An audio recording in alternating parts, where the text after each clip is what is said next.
Alléluia. Alléluia. Le Seigneur nous invite à dîner à sa table. Ça semble bizarre ce cantique. Dîner, c'est le repas du soir. Mais nous sommes en pleine journée. Non, simplement nous sommes au temps du soir. Amen. J'aimerais que, je n'ai pas bien la voix, je ne sais pas si mon frère Olivier va venir m'aider. J'aimerais que tu viennes me chanter ce cantique, mon frère. Nous avons déclaré la terre. Tu le connais? Nous avons déclaré la terre. Viens me chanter ça, s'il te plaît. Oh, démon à tous, c'est quel nom?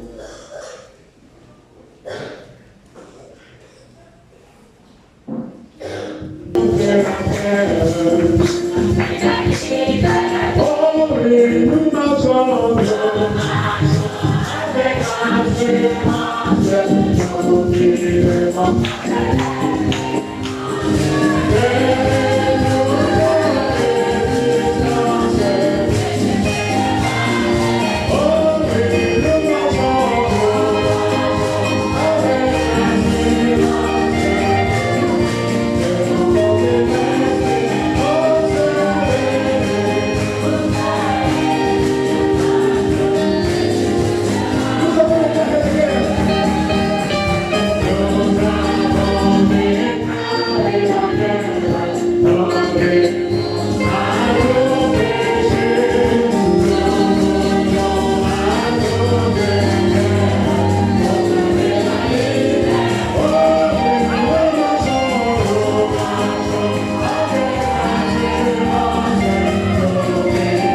pas le lieu comparable à lui. Nous sommes heureux de l'avoir comme notre Dieu. Que nous bénisse richement. Prenons nos livres. Que notre Dieu soit glorifié. Amen. Vous vous sentez bien? Oui. Vous marchez avec assurance maintenant? Oui. Ok. N'ayez plus jamais peur. Prenons le Timothée 1.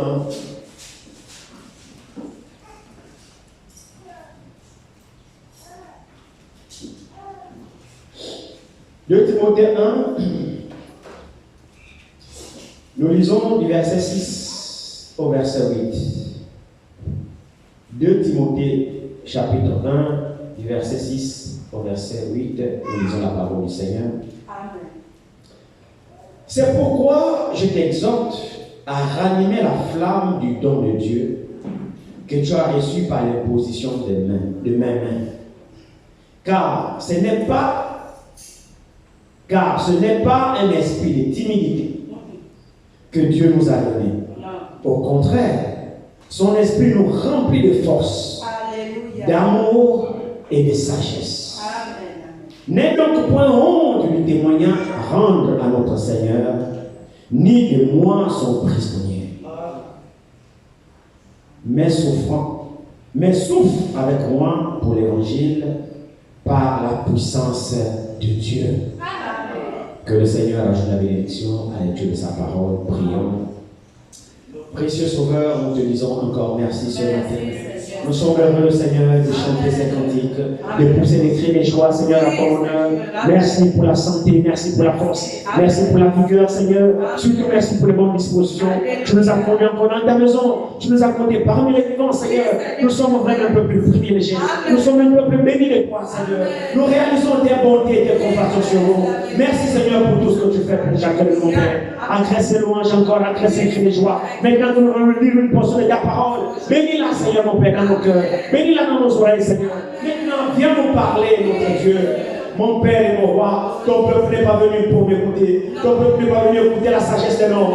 Je peux avoir préparé quelque chose. Je peux avoir médité sur quelque chose. Seigneur, ce n'est pas ce que je pense qui est important. C'est pas ce que j'ai prévu qui est important. Mais c'est ce que tu as prévu qui est important, Seigneur. La parole des hommes ne peut rien faire à notre mortel. Seigneur, nous avons besoin de toi. Ton peuple s'est déplacé pour t'écouter toi seul, mon Père. Une seule parole de toi est toute suffisance, mon Père de l'air. Toute suffisance pour guérir le malade, pour sauver les perdus, pour délivrer les captifs, mon Père. C'est pourquoi viens nous parler, Seigneur, que ce que j'ai prévu, que tu mettes ça de côté, mais que ce que toi tu as prévu, tu viens de parler à ton peuple. Nous allons nous soumettre à toi, Seigneur. Tu as dit mes pensées ne sont pas vos pensées, et vos voix ne sont pas mes voix, tes voix. Seigneur, c'est vrai, mon Père. Nous voulons nous abandonner simplement à tes mains, sous la conduite exclusive du Saint-Esprit, Seigneur. Nous savons que tu peux fermer la bouche de l'homme et tu peux ouvrir ta bouche pour placer seulement tes paroles. Tu l'as fait avec ma langue. Tu l'as fait, mon Père bien-aimé, mon Dieu, avec l'âme. Tu peux encore le faire ce matin, Seigneur. Je ne connais rien, Père. Il n'y a rien de moi en moi. Mais je compte rien que sur toi ce matin. Moi et ton peuple, nous comptons rien que sur toi. Bénis-nous ce matin. Glorifie ton Seigneur. Nous te le demandons, Père, dans le Saint-Nom de Jésus-Christ. Amen. S'asseoir.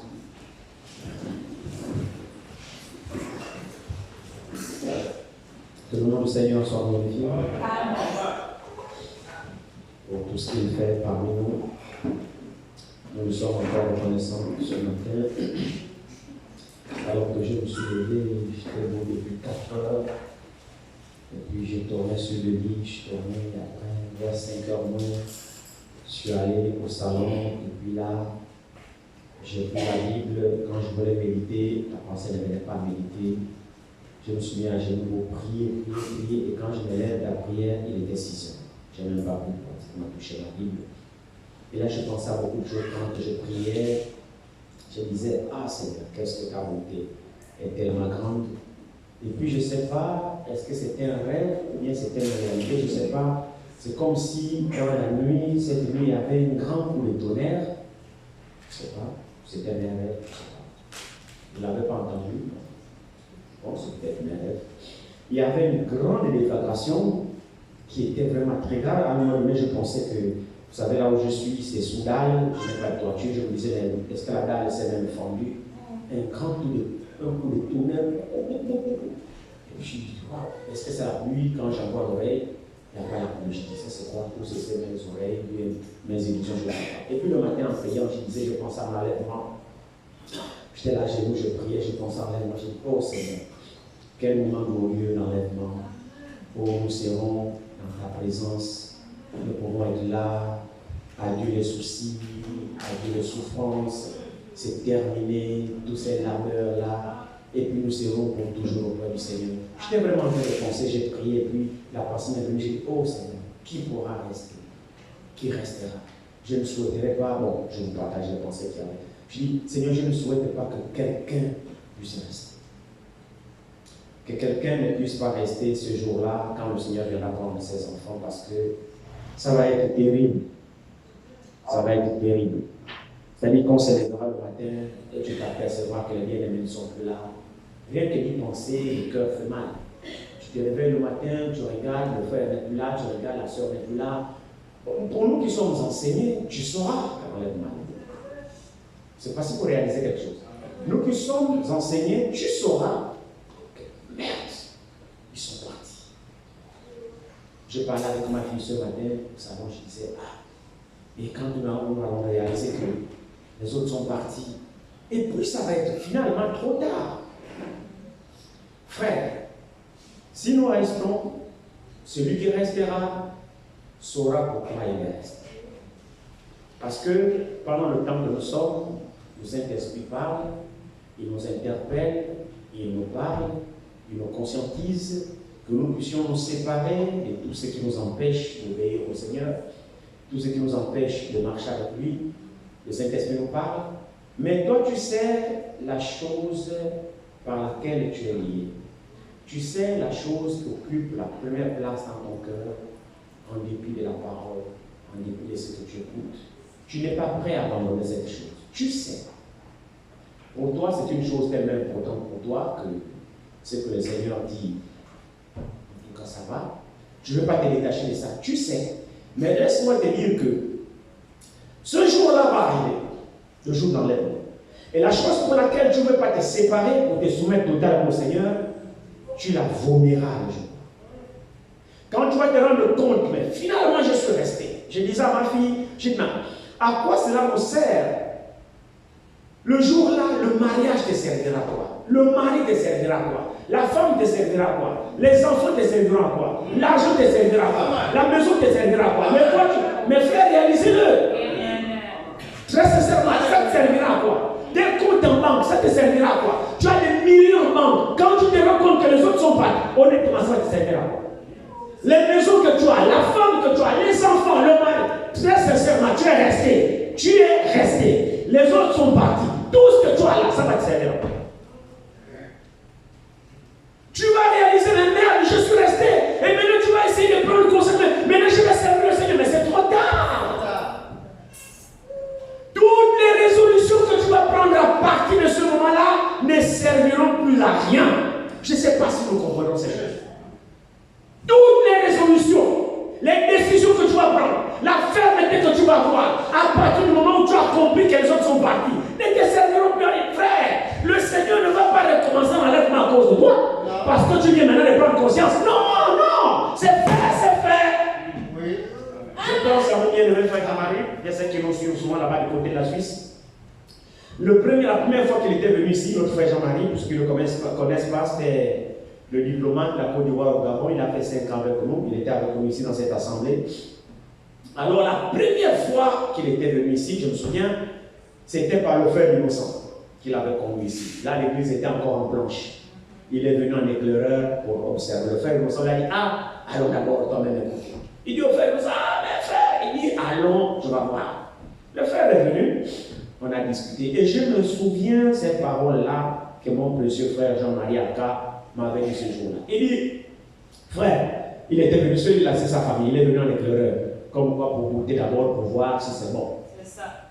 Parce qu'il ne faut pas exposer la famille, si c'est chez les prédateurs, si c'est chez les terroristes et Hamas. Alors il est venu, on a eu un entretien, on était assis là quelque part, c'est parce que le frère Innocent était là de la partie. Et parmi les paroles, il disait, frère, le temps est tellement avancé que il faut vraiment faire très attention actuellement. Il dit, je peux rater le bac et recommencer l'année prochaine. Je peux faire le bac 15 fois, je finirai par l'avoir. Parce qu'il y aura toujours un autre prochain bac. J'ai échoué, il y aura toujours un autre prochain bac. Je vais échouer, il y aura toujours un autre prochain bac. Donc les bacs reviennent chaque année, chaque année. Donc si tu échoues, c'est pas fini, tu peux te rattraper. Il me dit, mes frères, l'enlèvement, il n'y a pas de séance de rattrapage. Il n'y a même pas des admissibles pour dire que bon, maintenant, j'ai juste quelques points et il faut rattraper en oral. Non. L'enlèvement, c'est une seule fois. Quand c'est fait, c'est fait.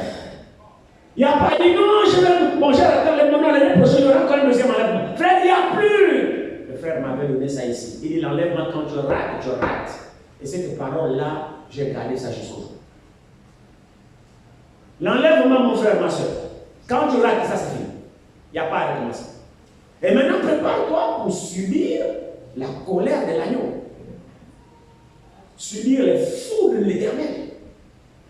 Subir. Là, en ce moment-là, il se fâche, mais sa colère est dosée. Parce que l'épouse est sur la terre. Quand l'épouse sera parti, sa colère ne sera plus dosée. Maintenant, je ne sais pas si tu es prête ou tu es prêt à tenir. C'est pourquoi, mon frère, ma soeur, travaillons pour notre propre salut. Rachetons le temps. Soyons sérieux avec notre salut. Jouons avec tout, mais pas avec notre salut. S'il y a quelque chose qu'il ne faut pas jouer avec, c'est ton salut. Encore que le salut, il est vague. Ceux qui vont rater l'enlèvement seront sauvés. Vous le savez, non?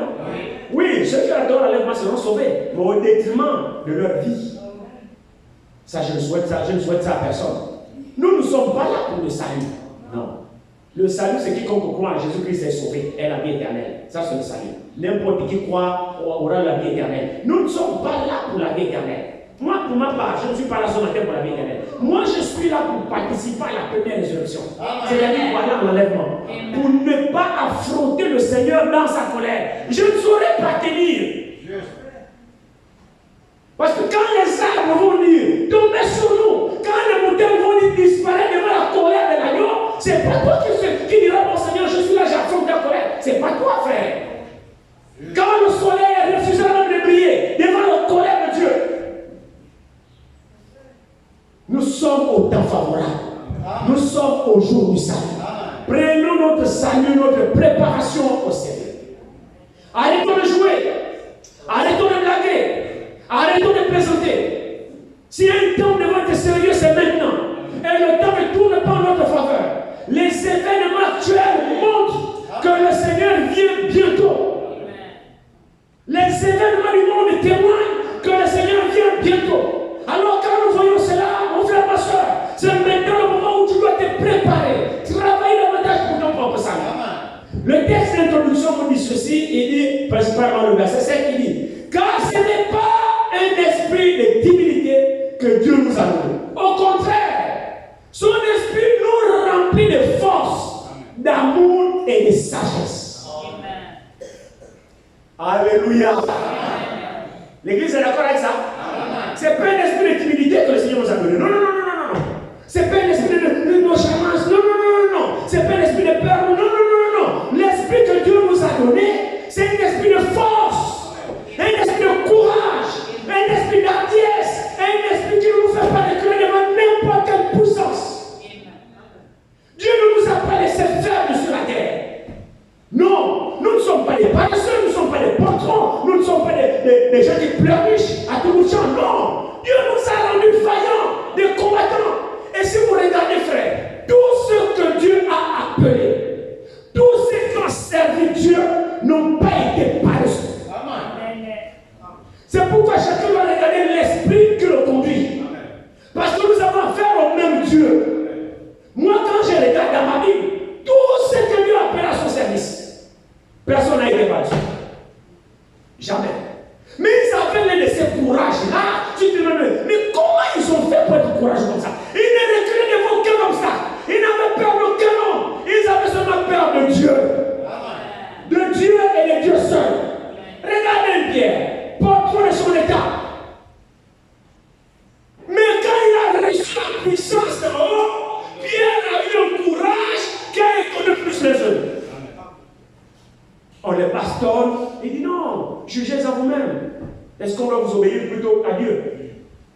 Amen. Maintenant, si nous regardons, mon frère, ma soeur, nous sommes au service du même Dieu. Amen. Nous subissons tous les mêmes pressions. Nous avons tous un même adversaire commun. L'adversaire de Pierre, l'adversaire de Paul, l'adversaire de Moïse, l'adversaire de Josué, l'adversaire de Caleb, l'adversaire de tout ce que Dieu a appelé s'appelle le diable. Et c'est le même adversaire que toi tu as ce matin, c'est le même adversaire que moi j'ai ce matin. Les adversaires ne changent pas, c'est le même adversaire. Nous faisons tous face au même adversaire et nous sommes tous en présence du même Dieu. Le message que ce matin que j'aimerais, c'est un titre quand même qui semble bizarre, je ne sais pas si nous allons peut-être le développer. Je voudrais intituler cette petite causerie ce matin de Challenger. Ça semble bizarre, c'est la pensée qui est venue dans mon esprit. De Challenger. Et Challenger, c'est un anglais qui veut dire, qui nous renvoie à une compétition, qui nous renvoie à un défi, qui nous renvoie à un combat. Donc un challenger, c'est quelqu'un qui fait face, qui relève un défi, qui fait face à une opposition, un compétiteur, un combattant. C'est ça un challenger. Donc quelqu'un qui relève un combat, qui relève un défi, qui s'oppose à quelque chose qui est en face de lui, un résistant. Tout ça a la même famille que le challenger. Pendant ma méditation, j'ai reçu cette pensée, et puis j'ai compris que tous les vainqueurs que de Dieu, qui ont vécu de la part de Dieu, tous ont été des challengers. C'est-à-dire que c'est des gens qui faisaient face à une opposition. Des gens qui faisaient face à une résistance. Des gens qui sont appelés effectivement à combattre la résistance.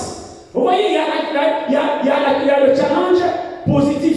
Souvent, quand nous étions sur site, je voyais cela, je me suis beaucoup inspiré de mon travail sur site. Nous avions notre chef, notre intendant du site qui dirigeait notre site. On avait toujours des réunions le matin, mais très tôt le matin, à 6 h, on devait se retrouver à la station de production du pétrole. Donc on faisait très tôt le matin, donc tu dois quitter chez toi à 5 h, 5 h moins.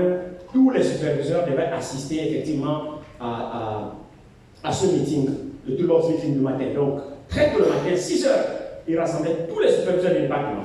Donc les instructions qu'ils vous donnent, maintenant chacun va donner ça à son équipe, parce que c'est comme ça qu'il veut que le travail soit fait sur le terrain.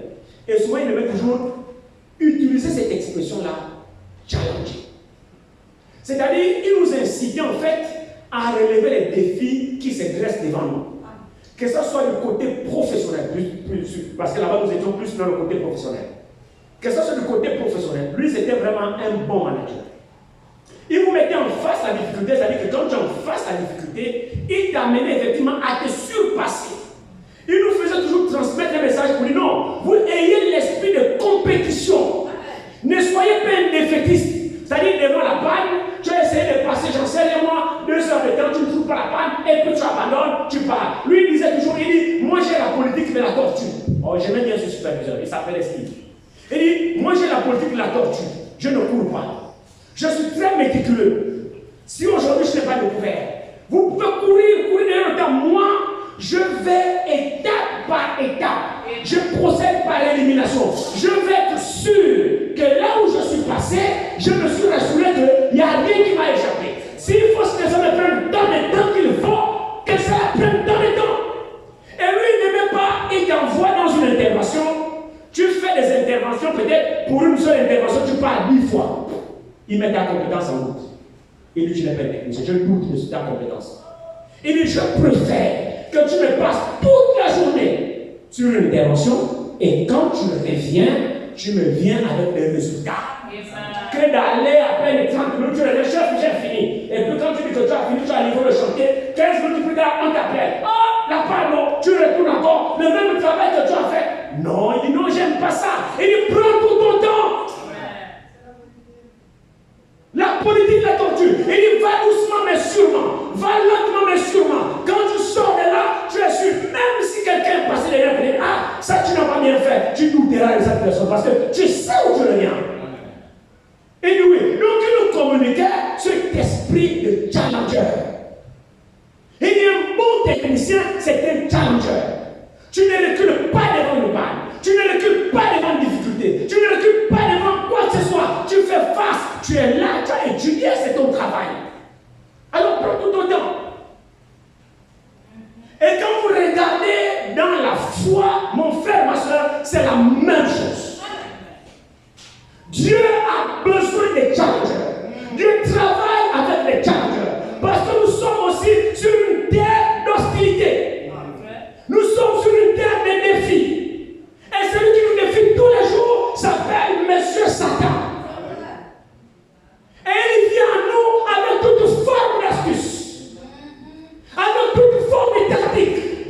Oh, c'est un rusé. Ayez l'esprit de compétiteur. N'ayez pas l'esprit de paresseur, feignant. Les élèves, vous savez, moi, j'ai été aussi à l'école comme vous. Je n'aimais pas. Il y avait une femme avec moi qui rivalisait avec moi. Si le trimestre là, elle est première, c'est que moi je suis deuxième. Si moi je suis premier, c'est qu'elle est deuxième. Et quand elle sortait première, moi je n'étais pas d'accord. Il y avait une compétition, une lutte saine, bien sûr. C'est-à-dire que ce n'était pas la sorcellerie. Non. C'est-à-dire, dans ton esprit, moi je me disais, et c'est ça que je voulais transmettre à tout le monde. Je me disais, et c'est comme ça, par la grâce de Dieu aussi, que j'ai pu exceller aussi dans mon travail. C'est un travail difficile, c'est un travail de tête, il faut réfléchir, mais le Seigneur nous accorde la grâce. C'est pareil comme ceux qui sont à l'école. Vous êtes tous dans la même salle de classe, vous les enfants, écoutez. C'est comme ça que moi j'étais. Moi je suis un compétiteur. Je ne m'avoue jamais vaincu. Jamais. Je parle de ce principe tout simple. Devoir pas l'autre a 20 ou 18 ou 19. Moi, j'ai 1 ou j'ai 2. Il y a des questions qu'il faut se poser. C'est lesquelles? On est tous dans la même salle de classe. N'est-ce pas? On a tous un même professeur. N'est-ce pas? Le professeur dispense le cours au même moment, nous tous. Nous tous, j'ai les oreilles comme le voisin qui a eu 20. J'ai le cerveau comme le voisin qui a eu 20. J'ai l'esprit comme le voisin qui a eu 20. Pourquoi le voisin a eu 20 et moi j'ai 1? J'explique ça comment? Alors, laissez dans mon orgueil, je me dis non, mais c'est un élève comme moi. On a tous le même professeur, on a tous accès au même livre, on s'assoit tous sur le même banc. Alors, comment lui faire? Comment moi je ne le fais pas? Mon frère, ma soeur, je suis piqué dans mon orgueil. S'il faut étudier, je dois étudier. S'il faut être attentif, il faut être attentif. Et moi, mon secret, c'était quoi? Mon secret, c'était quand le prof explique le cours. Frère, même parabole que vous voyez là, je suis braqué sur lui. Quand j'ai compris les explications du prof, c'est terminé. Mais quand je rate les explications du prof, je peux aller relire le cours. C'est pas sûr de lire, que je vais bien comprendre. C'était ça ma force. Et quand je n'avais pas les moyens, je me mettais en cause, mais qu'est-ce qui n'a pas marché? Pourquoi? Et là, piqué dans mon orgueil, j'étudie, je me concentre, c'est-à-dire, il y a un sursaut d'orgueil au dedans de moi qui n'accepte pas ça en fait. Je refuse ça. Je refuse. Parce que je parle du principe que tu as le même cerveau que moi. Tu as la même tête que moi, tu as les mêmes yeux que moi, tu as les mêmes oreilles que moi. Alors il n'y a pas de raison que tu réussisses et moi non. Il n'y a pas de raison. Et vous voyez que ça c'est l'esprit d'un compétiteur. C'est l'esprit d'un challenger. C'est pas un défaitiste. C'est pas quelqu'un qui est là pour pleurnicher. Tu fouilles les devoirs, tu fouilles les cours parce que tu n'es pas capable de comprendre. Non, tu peux comprendre. Concentre-toi. C'est une question de bonne volonté. C'est tout.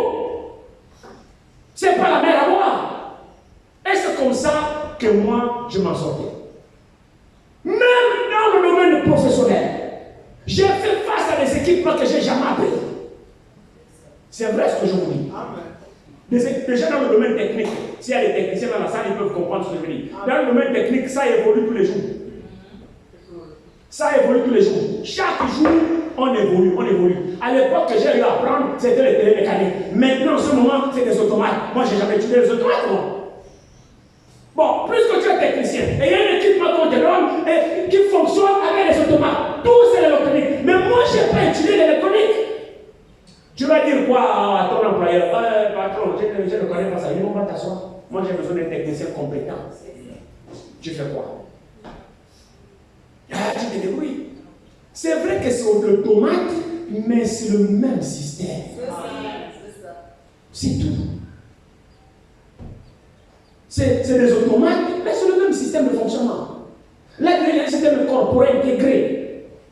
Mais quand vous regardez la composition de l'automate, là, il y a la régulation dedans. Il y a tout compilé dans un petit appareil comme ça, miniaturisé. Mais l'électronique, mais c'est le même principe de fonctionnement. Si tu connais ton travail, mais relève le défi. Sois un challenger. Si aujourd'hui tu as échoué, reviens demain. Si tu as échoué, reviens après demain. Voici les combattants de la foi. Voici les vainqueurs. Voici les victorieux. Et voici les hommes et les femmes qui iront à l'enlèvement. Ce n'est pas les gens qui passent leur temps à pleurnicher. Quand il y a le vent, tu pleurniches à gauche, tu pleurniches à droite. Oh frère, ça ne va pas. Oh, ça ne va pas. Mais vous êtes quelle qualité de croyants? Pour rien tu abandonnes. Pour rien tu abandonnes. Pour rien tu es faible. Non. Soyez des challengers. La Bible dit, résistez au diable et il fera de vous. Soumettez-vous d'abord à Dieu et résistez au diable et il fera de vous. La troupe des vainqueurs, c'est la troupe des challengers. Relevez le défi. Dieu sait que vous êtes capable. Amen. Qui le croit? Amen. Mais c'est sûr et certain. Amen. Alors ici, Paul dit à Timothée. J'aime bien ça. Paul dit à Timothée ici. Et Timothée 1. Jusqu'à là, quelqu'un comprend quelque chose? Amen. Timothée 1, 2 Timothée 1, l'Écriture nous dit, car ce n'est pas un esprit de timidité que Dieu nous a donné.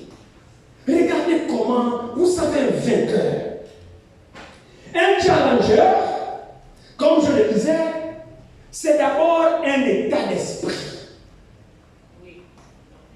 L'église avec moi. Je veux qu'au sortir de cette assemblée ce matin, je sois entouré de challengers et de challengers. C'est quoi? C'est un état d'esprit que chacun doit avoir. Un challenger, c'est d'abord un état d'esprit que tu as.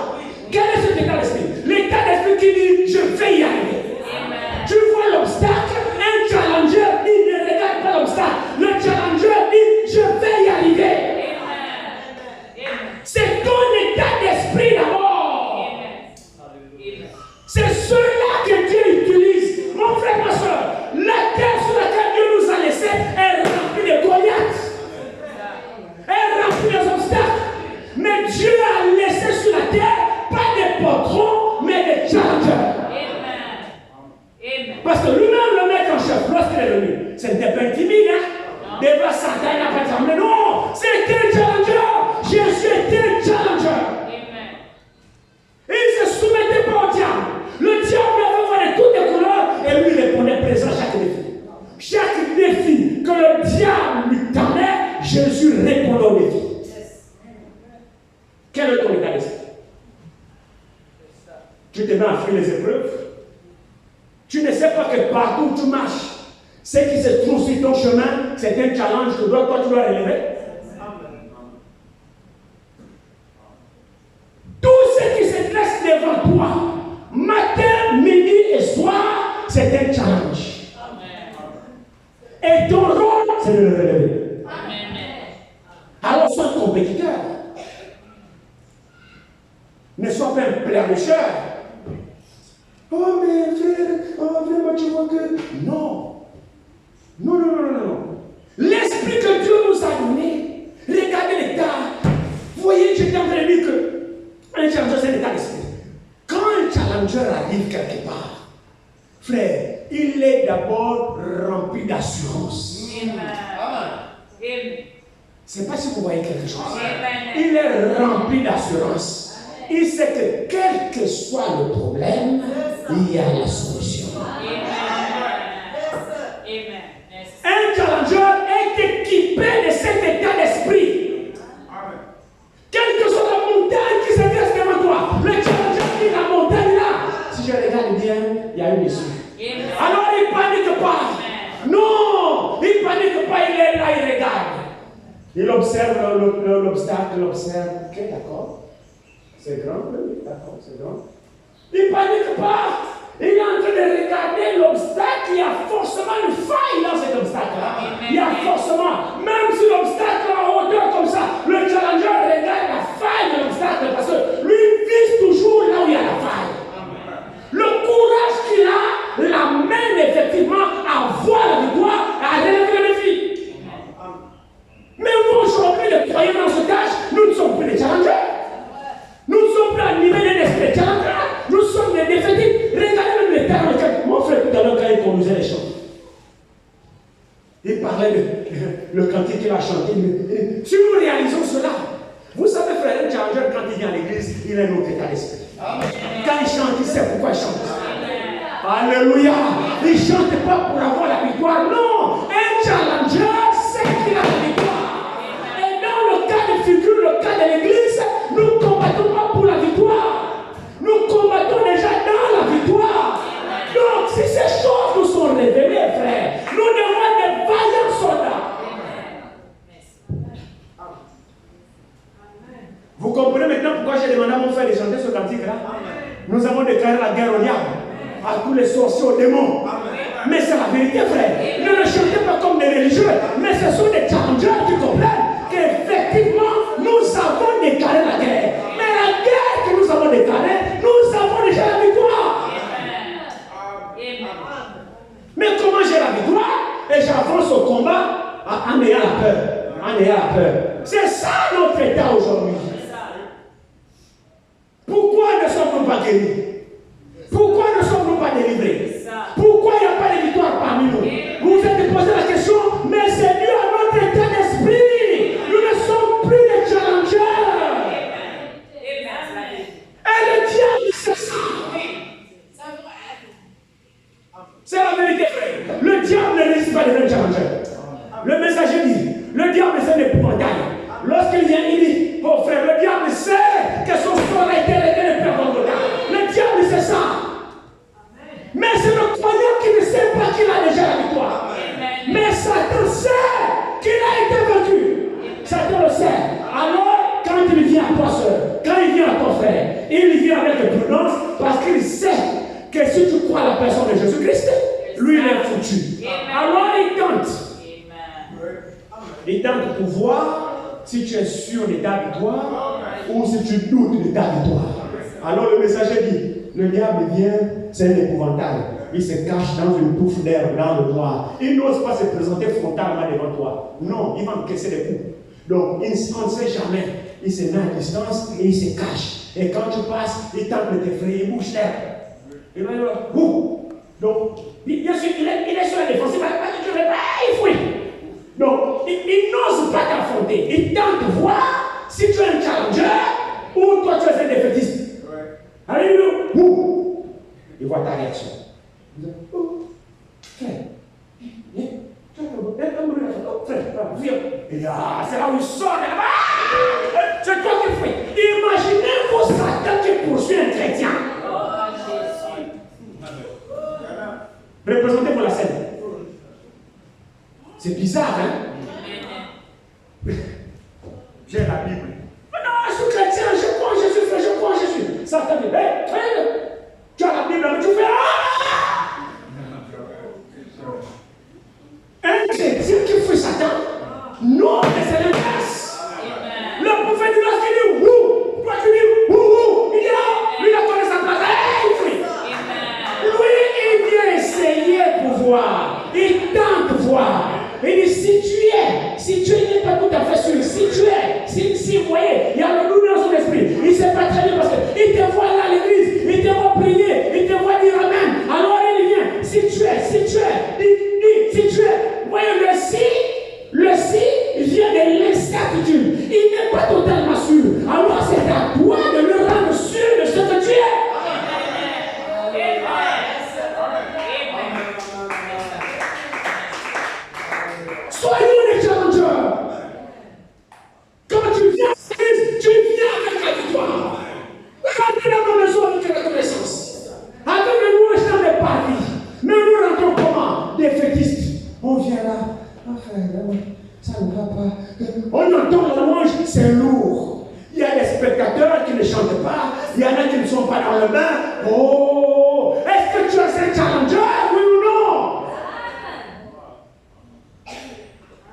Oh Jésus. Le christianisme, on n'a pas à inventer la roue. Vous n'avez rien à fabriquer pour créer votre propre christianisme. Il faut seulement regarder les autres qui ont cru au même Dieu, parce qu'il s'agit du même Dieu et il s'agit du même ennemi. Comment les autres ont vécu l'ennemi là? Mais comme les autres ont vaincu là, c'est comme ça que toi aussi tu dois t'en servir pour vaincre. Des épreuves, il y en a. Mais nous avons la victoire. Pas nous aurons la victoire, non.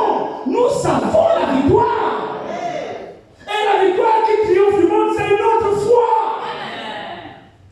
Nous avons la défaite parce que nous ne croyons pas. Nous ne dirons jamais ça. C'est juste. Pourquoi tu estimes que l'esprit qui te dérange depuis là ne te quitte pas? Pourquoi? Parce que tu penses que cet esprit est plus fort que toi. Il y en a qui pensent. Dans cet frère, j'ai déjà prié, ça ne va pas. Arrêtez ce langage-là, s'il vous plaît. Arrêtez ce langage.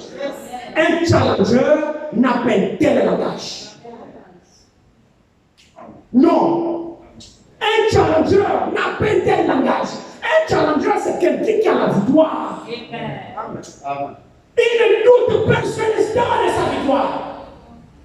C'est-à-dire, la pensée même de la défaite ne traverse même pas son esprit. Oh, je ne sais pas si je vous ai dit que c'est un état d'esprit. Ça se passe ici. Comment tu te considères? Comment tu considères la parole et comment tu considères Dieu? C'est ça. Tout se passe ici. Si tu penses que Dieu est le plus fort et qu'il est le tout puissant, premier point, tu as marqué le point. Amen. Deuxième point, tu te dis, alors je me confie dans ce Dieu qui n'a jamais rien fait. Alors la victoire de Dieu devient ta victoire. Amen. Voilà un challenger. Tous ceux qui ont vaincu ne se sont jamais confiés à eux-mêmes. C'est ça. Amen. Tous ceux qui ont vaincu se sont confiés en Dieu. Le grand vainqueur est vainqueur. Et quand tu te confies en Dieu, tu auras forcément la victoire. Amen. Nous échouons, c'est parce qu'à certains moments nous pensons que bon, telle chose, c'est moi qui. Bon, frère, c'est ça. Tu n'auras jamais la victoire selon tes propres pensées. Tu n'auras jamais la victoire selon ton imagination. Qu'est-ce que je veux dire? Je veux dire ceci. Face à un problème, n'agis pas de la manière dont toi tu comprends. C'est la défaite assurée. Pour t'assurer la victoire, dis-toi que disent les saintes Écritures par rapport à la situation dans laquelle je suis. Voici un challenge. Ta victoire est assurée. Maintenant, une fois, tu as appliqué cette affaire mon ami. Il dit, regardez ceci. Quand quelqu'un est malade, il va chez le médecin. Il va chez le spécialiste chevronné. Il dit, si vous voyez un médecin, vous arrivez chez lui, ah docteur, oui, allez chez les bonnes têtes. Quand tu as les bonnes têtes, oui, doliprane. On avait un médecin chez nous en Arabie, au point on l'avait surnommé paracétamol. Tu viens là, tu as mal à la tête, paracétamol. Tu as mal au genou, paracétamol. Tu as mal au ventre, paracétamol. Tu as mal à l'oreille, paracétamol. Et tu n'as pas dormi, paracétamol. On l'a surnommé paracétamol. Il s'appelait Michel, un Français. Vérification faite, il n'a même jamais été médecin. Mais comme les blancs chez nous, quand ils arrivent, la peau blanche, il a dit que les docteurs, on lui donne la communion sans confession. Ah oui, c'est médecin, c'est blanc. Ça ne veut rien dire. Faites des preuves. Donc on l'a surnommé paracétamol. Et le messager dit, si vous partez chez le médecin, vous dites que j'ai le mot de tête, il demande l'ordonnance, paracétamol, tiens, va à la pharmacie. Il dit, c'est un faux médecin. Il veut se débarrasser de vous. Et il dit, un vrai médecin, va d'abord vous diagnostiquer. Ça, c'est très important. Docteur, j'ai mal à la tête. Tu as mal à la tête en place. Déjà, la manière dont il va te recevoir d'abord, ça te rassure. Tu es venu là, oh yo, les douleurs. Le confort d'abord dans lequel il te rassure. Rien que par la réception, il te montre déjà que malgré la douleur aiguë que tu as, la douleur n'est pas plus forte que lui.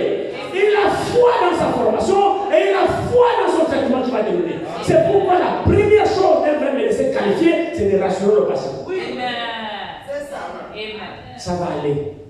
Ça va. Tu as mal aussi. Ça va. Tranquille-toi. Ça va aller.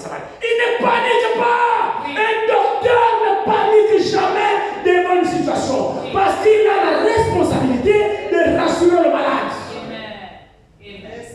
Il t'installe, il prend le stéthoscope, il met aux oreilles, tu as mal aussi. Ok, là, ça fait mal. Et là, non, ça va. Et là. Ok, et là. C'est pas pour t'embêter. Il est en train d'exercer ce qu'il a appris. Quand il a fini de te palper, il a cerné là où tu as mal, après il passe à l'oral. Il dit bon, est-ce que tu dors assez? Est-ce que tu manges? Est-ce que tu travailles beaucoup? Est-ce que... Toutes ces questions-là, il est en train de cerner la maladie. Les réponses que lui donne cadrent avec les symptômes compatibles à telle pathologie. Donc, c'est ce qu'on appelle diagnostic. Les réponses qu'il te donne, les réponses que toi tu donnes, l'orientent à cerner la pathologie que tu as.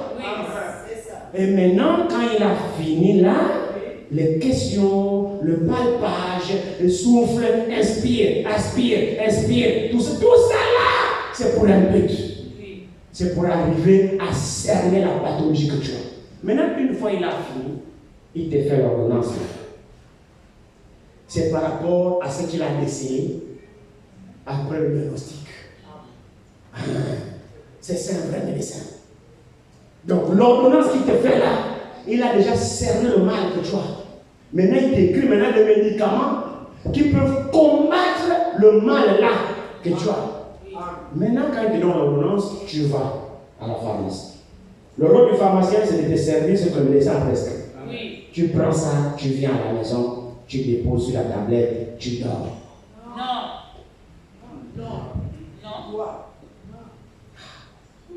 Vous voyez que jusque-là, tu as déjà fait une grande part. Tu as payé la consultation, tu as payé les médicaments, tu arrives à la maison, tu déposes, tu ne bois pas. Comment tu vas être guéri?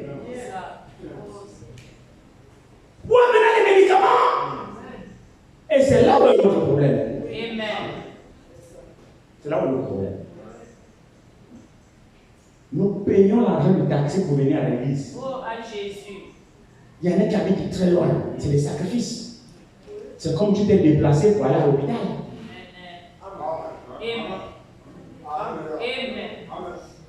L'église est là. Le médecin t'a consulté. Savez-vous que là où nous sommes là, Dieu nous diagnostique au travers de la prédication. Mais c'est un diagnostic spirituel. Mais c'est sûr et certain, celui qui sait de quoi nous sommes faits. Il connaît tes problèmes, il sait ce qui ne va pas en toi. Des fois, tu attends même le prédicateur bombarder le péché dans lequel tu es. Révéler même ce que tu as fait en cachette. Et toi seul, tu es sûr que celui qui prêche là ne connaît pas ce que j'ai fait là. Mais tu apprends ce chemin, ça sort. C'est Dieu qui est en train de te révéler le secret, qui est en train de te diagnostiquer spirituellement pour te dire la maladie spirituelle que tu as. Et la parole que tu écoutes, c'est le remède. En même temps que le diagnostic, en même temps que non le remède. Maintenant, on fait quoi? Quand tu arrives à la maison, tu prends l'ordonnance, les médicaments que tu as achetés à l'église, tu déposes. C'est là où Jacques dit, ne vous bornez pas seulement à l'écoute, mais mettez en pratique la parole que vous écoutez. Alors consommez les remèdes que le médecin vous a prescrits. Pour avoir le résultat, mettez en pratique la parole que vous écoutez. Alors vous aurez le résultat. Mais si tu écoutes, tu achètes des médicaments, tu les amènes à la maison, tu t'assois, mais ta pathologie demeure. Et pourtant tu as été à l'hôpital. Et pourtant tu as rencontré un médecin spécialiste. C'est beaucoup parmi nous. C'est pourquoi nos pathologies sont avec nous. C'est juste. C'est comme ça, la plupart parmi nous, c'est comme ça. On ne met pas en pratique la parole que nous écoutons. C'est pourquoi on n'est ni délivré, ni guéri, ni changé, ni transformé. On accuse la parole, on accuse Dieu, on accuse l'église, on accuse le prédicateur. Non, frère, non. Non. Pourquoi? Notre état d'esprit, nous ne sommes pas des challengers. C'est ça. C'est vrai. Nous sommes des pleurnicheurs. Nous passons devant la manquer, devant toute situation. Nous ne sommes pas des challengers. Et Dieu n'aime pas cet esprit. Si vous voulez savoir, Dieu n'aime pas des pleurnicheurs. C'est faux. Vous ne pouvez pas servir Dieu et passer tout le temps. Vous plaignez. Ah frère, vraiment ça ne va pas frère. Chaque jour, Oh à Jésus. finalement, chaque jour ça ne va jamais. À aucun moment tu m'as dit oui, là maintenant frère ça va. En tout cas, je n'ai pas souvenance que tu m'as dit un jour frère, là où tu me vois là maintenant tout va bien. Bien, mais comment ça va? Ah frère, par la grâce. Moi on sait que c'est toujours par la grâce. Tu sens même que non, ça ne va pas. Frère, comment? Bro, enfin, la grâce. Oui, c'est devenu le mot de passe, la grâce. Par la grâce. La grâce, là, cache que ça ne va pas. Donc, pour ne pas te détailler son état défaitiste, il dit, bon frère, par la grâce de Dieu, ça va. Toi-même, tu sens le tempo de la voix là que ça ne va pas. Tu ne peux pas écouter une voix dynamique. Hein? Comme un challenger. Bro, comme un non, bro, ça va, fils de Dieu. Amen, gloire à Dieu, frère, non, ça va. Où? Sœur, comment? Non, bien-aimé, ça va par la grâce de Dieu. Non, c'est merveilleux. Le Seigneur est merveilleux. Où? Ça. Où? Rien. Ça. C'est faux. C'est juste. Soyez des challengers. Amen. Dieu aime cet état d'esprit. Quelqu'un qui ne recule devant rien. Amen. Quel que soit le combat, dis-toi que Dieu est avec moi. Amen. Et si Dieu est avec nous, qui sera contre nous? Amen. Merci Seigneur. Ça, c'est les challengers. Tu viens là-bas comme mon frère a dit ce matin. C'est avec cet état d'esprit que tu quittes déjà chez toi dans ta maison avec ton feu. Tu viens ici brûlant. Tu prêches même en route. Dans le taxi, frère, taximan, tu vas où? C'est dimanche, tu vas à l'église. Tu brûles déjà comme sur le taximan. Oh oui, ça c'est un challenger. Il se fait, le diable est pour en frère. Quand il vient ici, vous ne pouvez pas le tenir assis, vous ne saurez pas. Vous ne saurez pas, peine s'il tient. Ça c'est un challenger. Il dit le diable c'est un menteur. Il sait sur quoi il se tient. Voici l'état d'esprit que Dieu utilise. Mais monsieur, ne fouillez jamais. Celui qui est en nous est plus grand que celui qui est dans nous. Je pense que nous disons Amen, mais est-ce que nous sommes d'accord?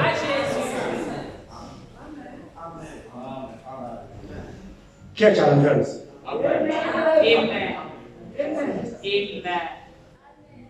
Qui accepte de challenger maintenant aujourd'hui? Amen. Les élèves à l'école qui acceptent de challenger. Même si le devoir est dur. Les cosinus, là la tête chauffe. Je n'aime pas les maths. Cosinus, regarde, le challenger bien. Celui qui a fait les cosinus là, il a la tête comme moi. Il n'est pas tombé du ciel. Alors cette cosinus là, je vais trouver c'est la formule. C'est ça le challenger. C'est ça le challenger. N'abandonne pas, ne fuis pas. Tout ce que Dieu a utilisé pour son royaume, c'était des challengers. Alléluia. Que pensez-vous de Moïse? Moïse était un challenger. La difficulté fut grande devant lui, mais il était un challenger. Quand il a révélé sa faiblesse, il dit non, je ne peux pas. Dieu a dit, c'est moi qui ai fait les langues. Moïse a dit, ok. Moïse a relevé le défi. Quand il a fini de faire l'expérience dans le désert, Dieu lui a dit, quand tu as dans la main, il dit, j'ai un bâton. Il dit, jette-le. Moïse a jeté le bâton. C'est devenu un serpent. Ah! Il dit, non, ne crains pas Moïse. Saisis-le par la queue. Moïse a saisi le bâton, c'est devenu le serpent. Assis le serpent est devenu le bâton. Il dit, voici le deuxième signe. Mets ta main droite dans ton sang. Il a pris la main droite. Il a mis ici. Il était là. Le gars, la lèpre. Alléluia. La lèpre. Qu'est-ce que cela signifie? Le péché. C'était quoi? Touche ton cœur avec ta main droite. Sors. La lèpre. Comme il ne sait pas quoi l'état de son cœur, Dieu lui a montré son cœur par la main. Et dit ton cœur à la lèpre. La lèpre signifie le péché. Moïse n'était pas encore délivré. Il dit mets ta main là-bas. Alors ton cœur doit être pur. Tu te charges d'aller prendre mon frère, ma soeur. C'est la vérité. La mission à laquelle Moïse devait faire face, il fallait que Dieu purifie son cœur. Vous voyez que c'est important. Parce que Moïse en a fait un peuple rebelle.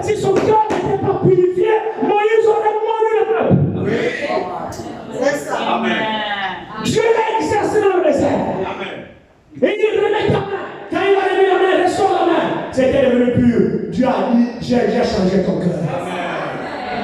Maintenant, va.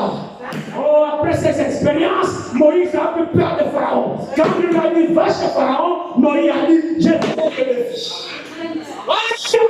Pourquoi Moïse a accepté de donner des filles? C'est parce que Moïse a déjà reçu l'assurance. Amen. Pas de lui-même, non. Dieu l'a déjà rencontré. Il a fait des expériences avec Dieu. Alors Moïse a déjà l'assurance qu'il ne va pas seul. Dieu est avec lui. Et comme Moïse sait que Dieu est le Tout-Puissant, alors Pharaon ne peut rien du tout. Moïse s'est mis dans la veste d'un challenger. Moïse avec un bâton est descendu en Égypte, challenger l'armée la plus puissante du monde. C'est ça. C'était la première puissance du monde. Oui. Mais qui allait challenger Pharaon? Un berger de 80 ans. Avec quelle arme? Un bâton à la main. Bâton de berger. Il conduisait les moutons. Il est parti challenger qui ça? C'est lui qui a les grenades, les bombes atomiques, les chars, les ceci, les bâtons à la main. Il est parti challenger. Mon frère, ma soeur, Moïse était dans un autre état d'esprit quand il est descendu en Égypte. Il était dans l'esprit d'un challenger. Pharaon ne lui faisait plus peur. Amen. Un challenger n'a pas peur. Un challenger, c'est un courageux. Quand Moïse est descendu là, la tête sur les épaules, il dit va, il recevait les ordres de Dieu, qui est Dieu le Tout-Puissant. Il dit va chez lui, va lui dire, laisse aller mon peuple. Frère, va supplier s'il te plaît, s'il peut. Il dit va avec un ordre. Hé Pharaon, oui, je viens de la part de l'Éternel. L'Éternel m'a dit de te dire à toi, laisse aller mon peuple. Amen. On peut impératif. Hein? Ah oui. Qui vous a dit qu'on négociait avec les démons? Pharaon représentait un démon. Un challenger reconnaît l'autorité qu'il a. Ben oui. Oui, laisse aller. Dieu m'a dit de te dire, laisse aller. C'est un homme avec une serve. Maintenant, Pharaon dit, l'Éternel c'est qui? Moi je ne connais pas l'Éternel. L'Éternel c'est qui? Mais il avait raison. Pharaon avait raison. Écoutez, frère. Vous êtes des challengers? Vous êtes des challengers? Vous challengez contre qui? Pas contre ton frère. Pas contre ta soeur. Ne me comprenez pas mal. Notre challenge n'est pas les uns contre les autres. Notre challenge est contre le diable. Que nous sommes appelés à résister et à combattre. Quand toi tu challenges le diable là, tu le challenges au nom de qui?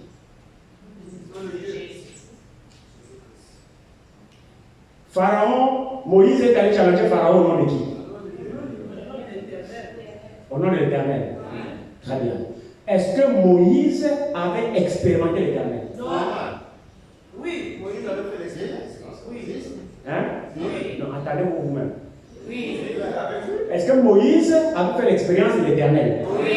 Avant qu'il n'aille au nom de l'Éternel, il le connaissait le nom de l'Éternel là? Oui. Amen. Amen. Vous challengez le diable au nom de qui? L'avez-vous rencontré? Amen.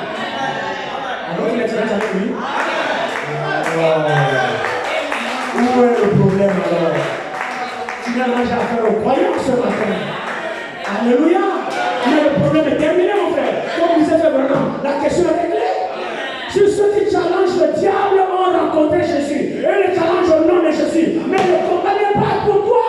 Le combat est à Jésus qui t'a envoyé. Il a dit, je vous laisse dans ce monde. Je m'engage à le faire. Je vous laisse dans ce monde. Mais je ne vous laisserai pas faire là. Jésus nous laissé dans ce monde. Il nous a laissé pour challenger le diable. Mais ce n'est pas nous seuls. Parce que nous seuls, on n'y arrivera pas. Mais avec lui, nous vaincrons. Moïse seul, il n'a pas arrivé. Il n'arriverait pas. Mais avec l'Éternel, Moïse a vaincu. Le peuple est sorti. Moïse a eu la défaite. Montre-moi la défaite de Moïse. Il a eu la défaite. Il n'a eu que la victoire. Pourquoi? Dieu combattait. Oh,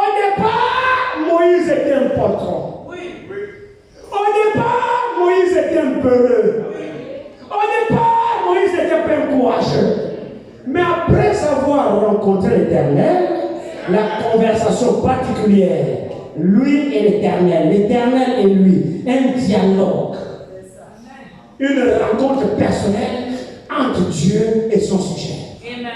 À partir de cet instant-là, mon frère, Moïse n'était plus portant. Moïse n'était plus peureux. Après les expériences que Dieu lui a accordé de faire, Moïse était changé. Et quand il partait en Égypte, il partait avec assurance. Déclarer la guerre à tous les démons de l'Égypte, à tous les sorciers de l'Égypte. Il marchait avec assurance. Nous courons devant le diable, c'est parce que nous ne sommes pas assurants. Nous n'avons pas d'assurance. Pourquoi on n'a pas d'assurance? Parce que chacun de nous n'est pas certain d'avoir son Jésus dans sa vie. C'est ça. C'est tout. Mais si tu l'as, tu ne craindras personne. Tu ne reculeras devant rien. Moïse, tu es un challenger. Après sa rencontre avec Dieu, Moïse devient un challenger. Et il a eu la victoire. Moïse a terminé son combat. Il a fallu la mer rouge. C'était un challenger. Moïse a même challengé la nature. Oui. Amen. Qu'est-ce que Moïse n'a pas fait? Mais Dieu au travers de Moïse. Amen. Frère, ce que l'apôtre Paul dit à Timothée, c'est la vérité. Nous n'avons pas reçu un esprit de timidité. Amen. Personne ne peut me dire qu'il a l'esprit de Dieu. Et il est faible. C'est faux. C'est faux. Nous n'avons pas reçu un esprit de timidité, ni de faiblesse, ni de honte, ni de négociation. Hein? Comme aujourd'hui dans l'église, ça fait ça d'un forêt, allez, avec les sorciers. Vous faites le culte du diable, ou bien vous vendez la toute puissance de Jésus. Amen. Mais le chrétien n'a pas peur du diable. Non, c'est faux, frère. Soyons des challengers. Notre état d'esprit, relevons le défi. Quand Moïse a fini, il a passé le témoin. Vous savez à qui? À un autre challenger, Josué. Pas un défaitiste, non. Il a regardé dans la foule. Et vous savez, c'était même pas Moïse. Hein? C'est Dieu. C'est pas Moïse qui a choisi Josué pour qu'on ne dise pas que ça va faire des combines. Ah non, comme Josué il fait la combine, il fait la combine. Non.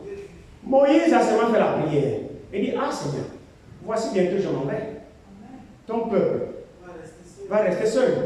Toi-même, révèle qui va rester avec ton peuple. Qui vous a dit que l'œuvre de Dieu c'est un homme? C'est pas affaire de copinage, bon. Comme avec le frère, je marche depuis longtemps, frère, viens. Et Dieu est mon successeur. Non! Arrêtez ça! Les choses de Dieu, c'est l'Esprit de Dieu. C'est la vérité, frère. Dieu lui-même connaît qui est en rôle dans son œuvre. Et Dieu donne des capacités. Frère Branham dit, quand tu appelles un homme à une tâche, il équipe ce homme. Mais si c'est l'affaire de copinage, moi j'ai un certain comportement donné par Dieu. Bon, le frère, je l'aime bien parce que c'est des amis, nous sommes des amis. Mais frère, c'est pas moi qui vais lui donner des caractéristiques appropriées pour conduire le peuple de Dieu s'il n'a pas été appelé à la tâche. Il faut que Dieu lui-même, qui nous a appelés, qui connaît son œuvre, lui-même choisisse la personne qu'il a prédestinée pour son œuvre. C'est la confusion qu'on a aujourd'hui au temps de la fin. Il y en a qui disent successeur sur le successeur de Frère Branham. Frère Branham est parti sur son successeur. D'abord, premièrement, il n'y a pas de succession dans le monde. C'est faux. Il n'y a pas de succession dans le monde. Ah, c'est moi qui remplace Frère Branham. C'est moi qui remplace Frère Branham, c'est moi qui remplace Frère Branham. Non. Dans le Dieu, il n'y a pas de remplaçant.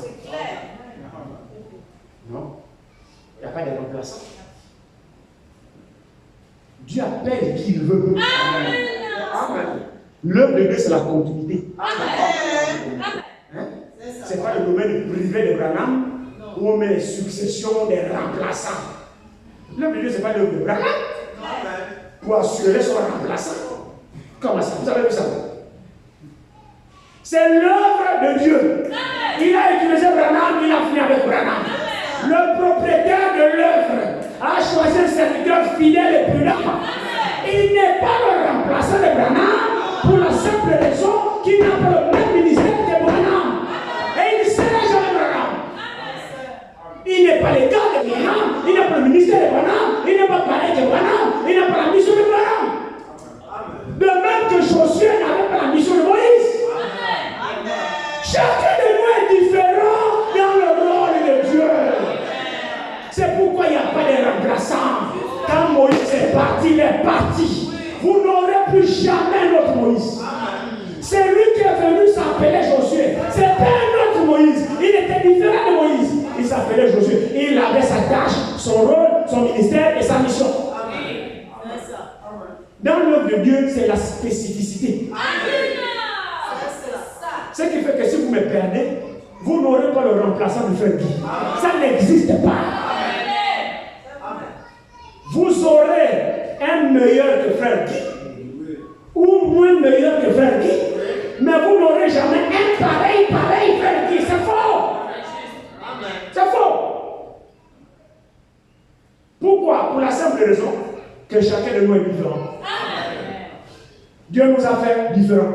Nous avons reçu de Dieu des dons différents, selon la mesure de la grâce de Dieu. On n'a pas tous les mêmes dons. Même un docteur diffère d'un autre docteur. Même un prophète diffère d'un autre prophète. Même un évangéliste diffère d'un autre évangéliste. Mais c'est la vérité. Nous avons reçu de Dieu des dons différents, selon la mesure de la grâce.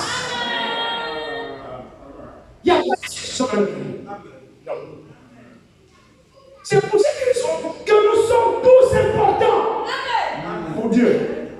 Et les simples, c'est pourquoi ne nous combattons pas les uns les autres. Sinon, c'est une perte que vous ne saurez jamais remplacer. Le frère François, c'est de quoi je parle. Nous pleurons le frère Charles jusqu'aujourd'hui. Vous n'aurez jamais un deuxième Charles dans cette église. Vous n'aurez pas le frère Charles. Vous n'en aurez pas. Il est parti, il est parti. Nous autres là, on n'était même pas Charles à la chair. Le foufou que j'ai fait derrière la chair là. Charles prêchait mieux que moi. Ah, mais c'est sûr. Le zèle que Charles avait, moi je n'ai même pas la moitié du zèle de Charles. Les anciens savent de quoi je parle. Charles seul conduit les cantiques ici. Pendant qu'il conduit les cantiques, il est au tam-tam. On lui met le micro. Lui-même anime la salle, il tape le tam-tam, il chante. Il tape le tam-tam, il chante, il anime. Quand il finit là-bas, il monte à la chair. Il prêche. Lui seul. Combien sont témoins de ça? Depuis que Charles est parti, vous l'avez remplacé? Non. Moi, je peux faire ça. Je peux comprendre le gardien qui est tapé le tam-tam prêcher. Vous allez me tuer. Lui, il avait un moteur spécial. C'était une machine. Oh. Monsieur Moukadi était une machine. Je n'ai jamais vu une machine comme ça. Veillez le prier, il est là. Il est là. Il est là. Jamais manqué. Nous autres, nous manquons. Moukadi. Ça va commencer comment? Même avec le parler, Moukadi. Que Dieu le bénisse. J'espère que nous le retrouverons dans la gloire. Parce qu'on ne peut pas avoir servi Dieu comme lui, déployer tous ces ailes-là. Dieu est reconnaissant. Nous le pleurons jusqu'aujourd'hui. On ne peut pas le remplacer. Mais le frère Anissé est témoin. Encore de Dieu, mon frère John est là-bas derrière. Mon frère des ailes qui est là, mon fils des ailes qui est là. Il y a des témoins ici. Voilà. Il y a les rococos qui sont là. Il n'y a pas de remplaçant. L'homme de Dieu, chacun reçoit de Dieu le don selon la mesure de la grâce. Arrêtez de nous envier. Arrêtez de m'envier. Que moi aussi j'arrête de vous envier. On est tous complémentaires. Ce que vous savez faire, je ne sais pas le faire. Non, je ne sais pas le faire. Moi aussi, j'ai peut-être un petit truc que je sais faire que vous ne savez pas faire. Je ne sais même rien faire de toutes les façons. Je ne sais rien, mais chacun de nous a sa mesure. Sachons nous apprécier. C'est ça. Sachons nous apprécier. Sachons reconnaître la place de l'autre. Amen. Alléluia. Et puis soutenons-nous les uns les autres. Amen. C'est la vérité. Si je pouvais le faire comme ça, je n'aurais pu le faire comme ça. Ça. Je n'aurais pu le faire. Je dis, c'est pas la peine de le faire. Fais-le. Personne. Ça brille. D'abord, je citerai tout le monde. Finalement, vous êtes tous précieux. Amen. Chacun pour sa part. Sauf que ce que nous avons tous en commun, c'est un esprit d'aliès, de courage. Nous sommes les combattants. Nous sommes les challengers. Relevons le défi. Arrêtons de pleurnicher. Je disais que quand Moïse est parti, Josué rentre en scène avec un nom différent, un ministère différent, mais le même Dieu. Parce que le Dieu qui était dans Josué, dans Moïse, a dit à Josué, je serai avec toi comme j'ai été avec Moïse. Donc le même Dieu dans un ministère différent. Dans une opération de ministère différente. Mais le même esprit. Différent des ministères, différent d'opération des ministères. C'est-à-dire la manifestation des dons est différente. Mais c'est toujours le même esprit. C'est pourquoi nous devons saisir l'esprit qui est dans le frère. C'est important. Josué à son niveau n'était pas un défaitiste. C'était aussi un challenger. Je vous invite à lire dans votre Bible et vous allez remarquer que tout ce que Dieu a utilisé et ce dont on rend témoignage, tous ont été des challengers. Amen. Tous.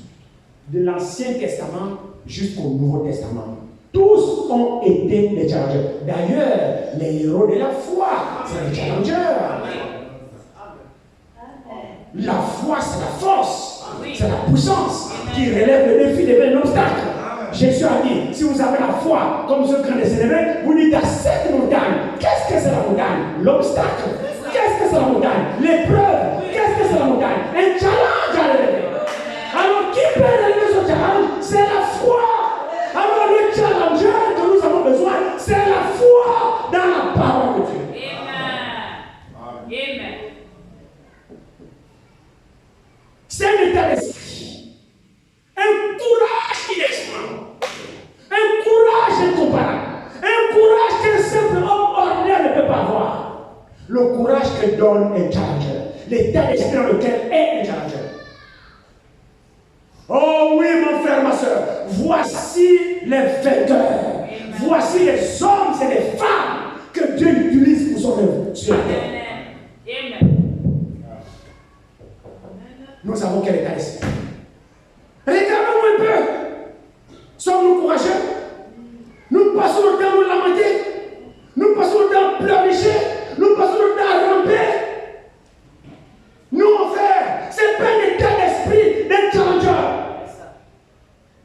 Oh, plus le Seigneur va communiquer cet état d'esprit sur la terre et que vous sortez d'ici comme étant des challengers. Et les preuves, les obstacles qui se dresseront devant vous, puissent cette exhortation habiter dans vos cœurs. Ce que je vous dis, c'est la vérité dans le nom du Seigneur. Les vainqueurs, c'est les challengers. Pas des paresseux. Les challengers, c'est quelqu'un qui se lève le matin. Tu dois challenger contre ton corps. Tu dois challenger contre le sommeil. Laisse-le te dire, lève-toi, prie. La chair te dit, dors. Alors toi, challenge ça. Réveille-toi, prie. C'est ça le vainqueur. Amen. Tu regardes l'heure, il se fait tard. La chair te dit, se fait tard, ne parle pas à l'église. L'esprit te dit, va à l'église. Tu dois challenger ça. Le diable te dit, oh, tu es déjà fatigué, tu as trop travaillé. Reste à la maison. Frère, Dieu ne dira jamais à un adorateur ne parle pas à l'église. Prouvez-le-moi. Prouvez-le-moi. Dieu ne dira jamais à un adorateur ou à une adoratrice ne parle pas à l'église. C'est faux. C'est juste. Mais. C'est lui qui te dit de ne pas aller à l'église. c'est forcément l'esprit malin. Amen. Toi, challenge ça. Amen. Pourquoi vous lui obéissez? Oh, à Jésus. Est-ce que vous êtes obligé de lui obéir? Attends, trouvez-vous normal d'obéir au diable plutôt qu'à Dieu? Mais vous êtes quel genre de challenger? Et vous pensez avoir la victoire comment? Vous n'aurez pas la victoire si vous n'êtes pas habité d'un esprit de challenger. Amen. Amen. Un esprit qui dit non à diable, oui à Dieu. Pour que ça la coûte. C'est ça un challenger. Dieu a dit je fonce. Oh mais il n'y a pas de main. Dieu a dit je fonce. Amen. Ils sont arrivés à Kades-Barnea. Moïse a dit c'est la fin. Voici la frontière. Allez explorer le pays et vous allez voir tout ce parcours-là pour voir si ce que Dieu dit est vrai. Allez, prenez 12 anciens selon les 12 tribus. Ne prenez pas de nouveaux convertis. Que chaque tribu désigne un représentant digne, son ancien. Manassé a pris son ancien. Judas a désigné son ancien. Benjamin a désigné son ancien. Ephraim a désigné son ancien. Tous les 12 ont désigné leur ancien. Des hommes dignes de confiance. Allez-y. Ils sont allés en Israël. Ils ont exploré le pays de long en large, ainsi de suite, pendant 40 jours. Ils sont revenus avec des preuves. Ils ont confirmé que le pays de la promesse est vrai. Ce que Dieu a dit est vrai. Ce que la parole a dit est vrai. Pendant qu'on y est, mon frère, ma soeur, est-ce que ce que la parole a dit pour toi aussi est vrai? Très bien. Ils ont dit, à la vérité, c'est un pays qui coule le lait et le miel. Donc Moïse était vraiment un serviteur de Dieu. Ce n'était pas un aventurier. Ce que Moïse nous disait, c'était vraiment ce que Dieu a dit. Nos yeux l'ont confirmé, nous avons touché, nous avons goûté, nous avons vu, et voici les preuves. Quelles sont ces preuves-là? Si tu as fait la rencontre avec Dieu, tu dois prouver cela par ton zèle, par ta détermination. Devant le peuple, un ancien est celui qui communique l'esprit de challenger par sa vie. L'esprit de compétition, l'esprit de consécration, de prière, d'amour, de jeûne, de sacrifice. Amen. C'est vrai. Amen. Ils sont venus, ils ont partagé cela au peuple. Parmi ceux qui faisaient partie de la mission, il y avait Josué et Caleb. Tous se sont revenus. Ils ont rassemblé l'assemblée. Les gars, vous êtes revenus? Oui, oui, nous sommes revenus. Très bien. Alors, finalement, ils ont dit, à la vérité, tout ce que Moïse a dit là, c'est vrai. Amen. À la vérité, tout ce que la Bible dit ici, c'est vrai. Amen. Alors, croyons? Non, mais tu vois. L'église avec moi. Amen. Tout ce que la Bible dit, c'est vrai. Nous croyons à 100%. Mais vous remarquez très bien, vous conviendrez avec moi qu'il y a souvent des mains. Oui. C'est vrai, non? Oui. Le main là, c'est où? C'est la résistance que nous avons à ne pas se soumettre à telle consigne, à telle commande, à telle écriture, à telle manière. C'est ça le main. C'est la même chose avec le peuple d'Israël. À la vérité, c'est vrai, mais ce que Dieu n'a pas dit, Moïse nous a caché ça, c'est un plan.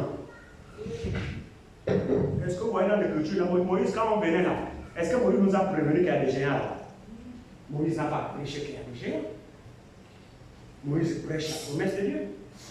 Les géants ne faisaient pas partie de la promesse de Dieu. Amen. Les géants, c'est des obstacles que nous avons dans la marche. C'est des épreuves que nous avons dans la marche. Oui. Ce n'est pas un sujet de prédication. Non. Le sujet de prédication, c'est la promesse de Dieu. Les fils d'Anak et les géants ne faisaient pas partie de la promesse de Dieu. C'est des obstacles dans la marche. Ça, nous n'avons pas à prêcher ça. Nous avons la responsabilité à prêcher la parole de Dieu. Amen. Oh, mais il y a des géants, nous ne pouvons pas aller là-bas. Avez-vous remarqué l'attitude de Josué et de Caleb? Amen. Josué et Caleb, leurs yeux ont vu les fils d'Anak. Oui. L'église derrière le Molo. Est-ce que les yeux de Josué et de Caleb ont vu les géants qui étaient à la terre promise? Oui. Ils ont vu Amen. ensemble que les 10 autres anciens. Oui. Très bien. Entre Josué et Caleb et les 10 autres, qu'est-ce qui était majoritaire? Les 10 autres. Vous voyez que l'affaire de Dieu, c'est pas un problème de majorité. La majorité peut être dans l'erreur. Et la minorité est dans le vrai. Exemple, Josué et Caleb, seuls étaient dans le vrai, les 10 étaient dans le faux. Est-ce que celui a changé? Non. Il n'a pas changé.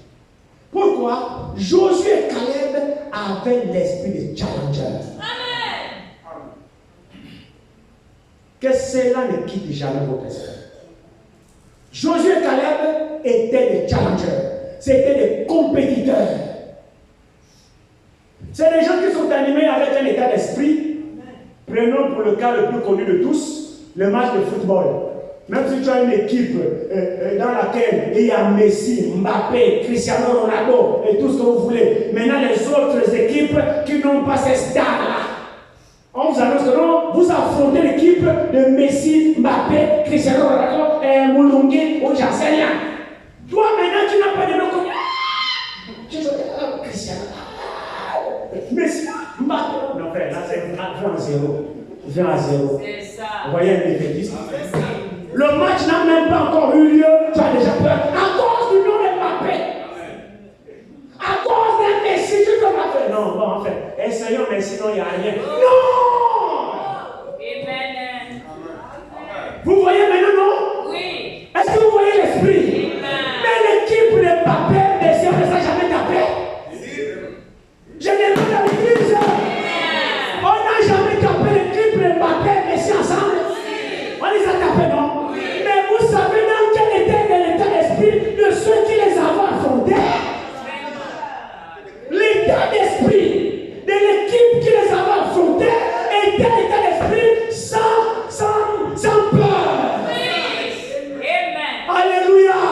Ils se sont dit, Messi, Mbappé, ils ont 2 pieds comme moi. Ah oui, monsieur, ça c'est courageux. Mbappé n'est pas tombé du ciel, Messi n'est pas tombé du ciel. Même s'il a les qualités, le ballon est rond pour tout le monde. Soyez compétiteur. Mais quand tu dis, ah, Messi. Non. Bon, enfin, je vais t'assurer. C'est ça. Amen. Voilà l'esprit des croyants. J'espère que le message est là. Amen. Merci. Ceci, c'est dans tous les domaines. Oui. De la vie des croyants. C'est un challenger. Parce que l'Écriture dit, celui qui est en nous est plus grand que celui en moi. Josué reconnaissant celui qui est en eux, Caleb reconnaissant celui qui est en eux, pendant que les 10 autres donnaient un discours défaitiste pour décourager l'assemblée, les deux là ont dit non! N'ayez pas peur! Alléluia! Dieu est avec nous! Le Dieu qui a fait la promesse nous donnera la victoire! Peuple d'Israël, fortifiez-vous! Ne craignez pas ces géants! Alléluia! C'est ça! On n'a pas reçu un esprit de timidité, monsieur et madame! On a reçu un esprit d'hardiesse et de courage! Paul dit à Timothée, nous n'avons pas reçu un esprit de ténèbres. Oh, mais frère, il y a tous les malades parmi nous. Non! Quelle est la promesse? Voici les signes qui accompagneront ceux qui auront cru. Le challenger, c'est l'homme des défis. D'ailleurs, votre foi, la vie du croyant, savez-vous que le croyant, tous les jours de sa vie, c'est une vie de challenge? Mais vous êtes quel quartier de chrétien? Si vous, il y a des victoires sans combat. Non.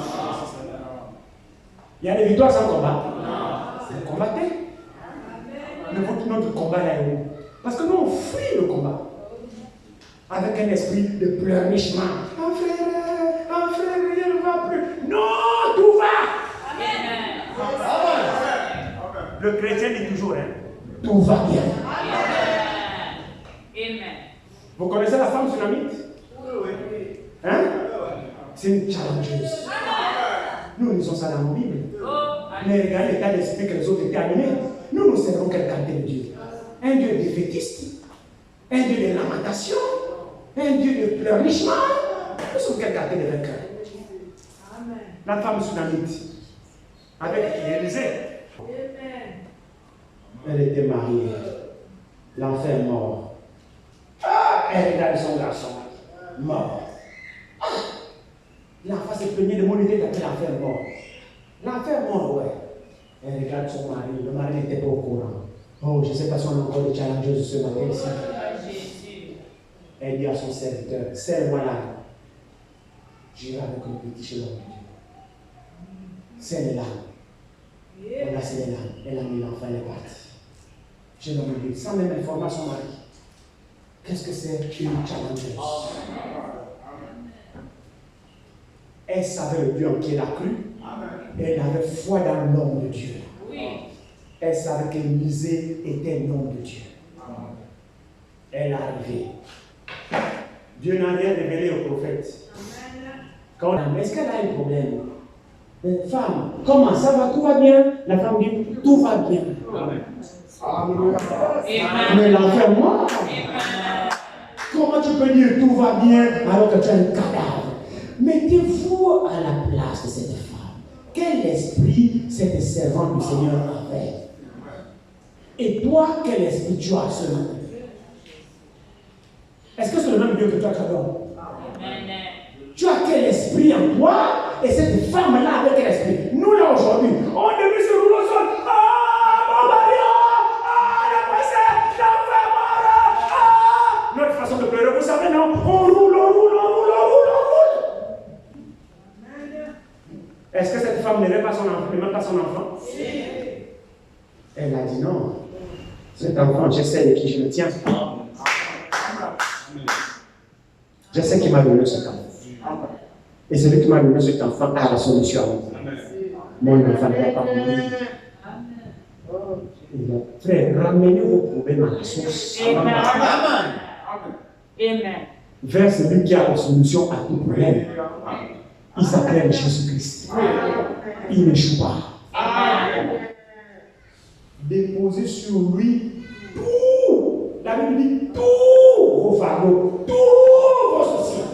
Nous, on fait quoi? On dépose 95%. Bon, c'est ça là. Je pense que ça, moi, je vais régler ça. La Bible dit donne tout. Toi, tu ne donnes pas tout. Tu veux porter la charge. C'est pourquoi le zèle diminue. C'est pourquoi le feu diminue. Vous savez pourquoi notre zèle diminue? C'est parce que les soucis ont occupé la place dans notre cœur. C'est ça. Alors, prier à terre. Alors, finalement, l'esprit défaitiste nous anime. Quand tu comprends, non, le moral est à terre. C'est pas un challenger. Un challenger ne dépose jamais les armes. Amen. Un challenger ne dépose jamais les armes. Quel que soit le combat, on va. Quand tu reviendras avec les boss, dis-moi quel témoignage vous aurez là-bas au ciel. Vous qui fouillez le combat, quand vous serez là, vous allez témoigner quoi? Mais nous sommes sur le champ de mission. On encaisse les coups. Il faut être dehors. Tu as baissé la garde, il ne te rate pas. Tu as baissé la garde, il ne te rate pas. Dors au sol. Qui de nous tombe et puis reste là assis? Ah non, je suis tombé, frère. Non, c'est bon, continuez sans moi, je suis tombé. Ça se passe comme ça? Non. Physiquement, naturellement, on tombe, non? Oui. On trébuche, on tombe, non? Qui reste là? Bon, frère, je suis tombé. Il faut continuer. Moi, je peux continuer. Tout à l'heure, en venant là, il y a ma chaussure là, ici. J'ai arrêté le taxi, donc je marchais en reculant, je ne voyais pas. Donc la partie là, c'est rentré dans la boue. Tout ça, la boue, elle est boue. J'étais là, j'ai resté comme ça. La boue, j'ai nettoyé ça ici en venant. Maintenant, là, je dis, non, moi, je suis. Ça, c'est gaspillé, mon frère. Continue. Frère, je dis, frère, je ne me sens pas bien. Tu peux conduire ce soir là parce que ma chaussure est tombée dans la boue. Je ne peux pas venir à l'église comme ça. C'est juste un exemple. Oui. Non. Naturellement, on tombe. Mais on se relève. Amen. On se relève. Ne reste pas là, je suis tombé, je suis tombé. Non. Challenge ton état. Ce qui t'a fait tomber là, challenge ça. Est-ce que l'église m'écoute? Ce qui t'a fait tomber là, c'est pour ton bien. Maintenant, quand tu te relèves, challenge ça. Tu sais là où tu as brisé, challenge ça maintenant. Tu dis, oh, tu m'as eu, tu m'auras plus. Dieu aime les challengers. Des gens qui relèvent le défi. Pas des gens qui pleurent. Je suis tombé. Mais le diable aime ça. Il te rappellera tout le souvenir. Tu es tombé, tu es tombé, tu es tombé, tu es tombé. Pour t'abattre. Mais le challenger, il a un état d'esprit supérieur. Je suis tombé et alors. Je me suis réveillé et alors. Qu'est-ce que ça peut bien te faire? Vous lui résistez. Dieu aime ça. Dieu dit, oh, voici mon fils. Le diable veut t'abattre, mais toi, Dieu veut te relever. Des vainqueurs, c'est des combattants. Vous savez le diable. Le diable, je vous assure que nous sommes dans un combat. Il n'y a que les challengers de Satan qui vont le vaincre. C'est un rusé. Des fois, des choses qu'il vous amène sont vraies. Mais c'est la vérité. Il vous présente des réalités devant vous. Mais il n'est qu'un objectif. C'est de vous sortir de votre état d'esprit. Pour vous savoir.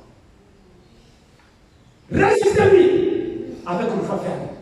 Il fera le N'écoutez jamais le diable. Même si ce qu'il te dit est vrai, le vrai là, regarde bien l'intention derrière. Le diable ne fait jamais du bien. Même si ce qu'il te dit est vrai, il y a une lutte derrière. Il vient te relater une histoire qui est vraie. Mais regarde-lui. Pourquoi? Il ne cherche pas derrière. Parce que lui, il ne fait rien pour rien. Lui, il ne fait rien pour rien. Un jour, il a attaqué Frère Branham. Vous pouvez lire ça dans beaucoup de brochures, en particulier dans votre vieille tête de l'évangile. Il est venu l'attaquer. Il faut être un challenger. Sa première femme, c'était Hop, la mère de Billy Paul. Donc, Hop était malade. La tuberculose. Pendant que Frère Branham priait pour des tuberculeux, des cancers, phase terminale, les gens sont guéris. Sa propre femme atteinte de la tuberculose à l'hôpital.